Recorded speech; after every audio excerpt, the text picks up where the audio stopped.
L'attachement, c'est de la peur, ça n'est pas de l'amour. L'attachement, il y a une notion d'anxiété dans l'attachement.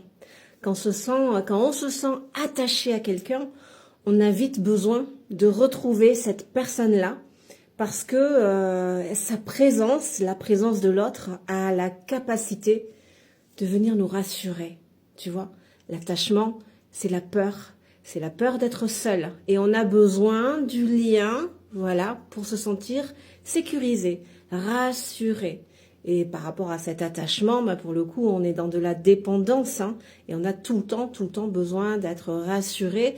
Et c'est là où il faut faire attention parce qu'on a tellement d'attentes par rapport à l'autre que l'autre, au bout d'un moment, il va commencer à étouffer et il peut partir. Du coup, la blessure d'abandon qui génère cette dépendance affective, cet attachement anxieux attire en fait de l'abandon. L'amour, c'est la liberté. Voilà, je me sens déjà très très bien avec moi-même, très bien. Et c'est pour ça qu'en fait, être avec l'autre, eh bien, c'est des purs moments de bonheur, de partage, de complicité. Mais il n'y a pas cette notion d'anxiété. On est déjà, quand on est dans l'amour, on est déjà nourri par soi-même, par ses vibrations, ses ressentis, ses perceptions, cette gratitude naturelle intérieure qu'on ressent, tu vois. Donc pour pouvoir se détacher de cet attachement et basculer dans l'amour, c'est très important d'être dans l'amour de soi.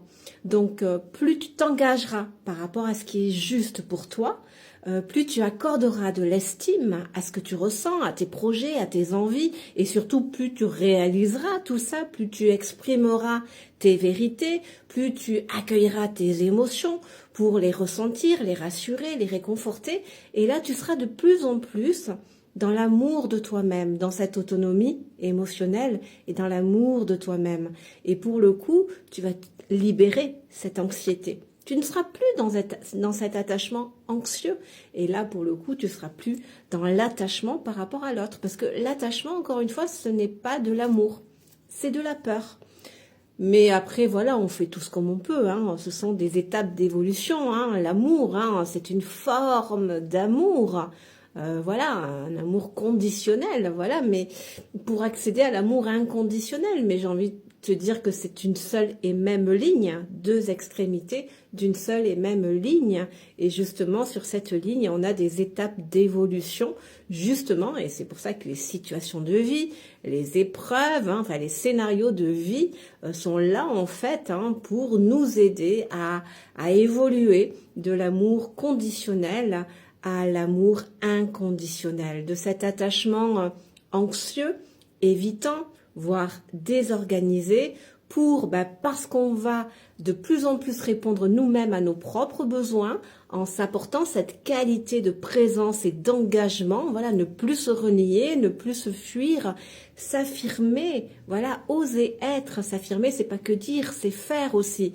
Mais plus on va être dans cette dynamique-là, plus ça va réveiller nos limites, nos freins, on va pouvoir les transmuter, se rendre compte qu'on y arrive, donc à chaque fois des doses d'estime de soi, d'amour de soi, de confiance en soi. Et c'est bien grâce à ça qu'on va basculer de plus en plus dans un attachement sécure. Mais là, pour le coup, avec nous-mêmes, grâce à cette qualité de présence et d'engagement qu'on s'offre à nous-mêmes. Donc où est-ce que tu en es, toi, dans ce chemin, j'ai envie de dire, de l'amour conditionnel à l'amour inconditionnel, où est-ce que tu en es? Est-ce que tu es toujours dans cet attachement évitant, anxieux, ou tu accèdes de plus en plus à cet attachement sécure? Voilà, mais encore une fois, voilà, ce sont des étapes, tout est juste, tout est ok, on fait tout ce comme on peut, à notre rythme surtout. Donc c'est très important d'avoir cet amour et cette bienveillance pour soi-même, ce non-jugement. Donc dis-moi, où est-ce que tu en es, toi? Et puis bien sûr, sens-toi libre. Si tu souhaites profiter de mes partages quotidiens, eh bien, t'abonner sur mon compte. Bien à toi.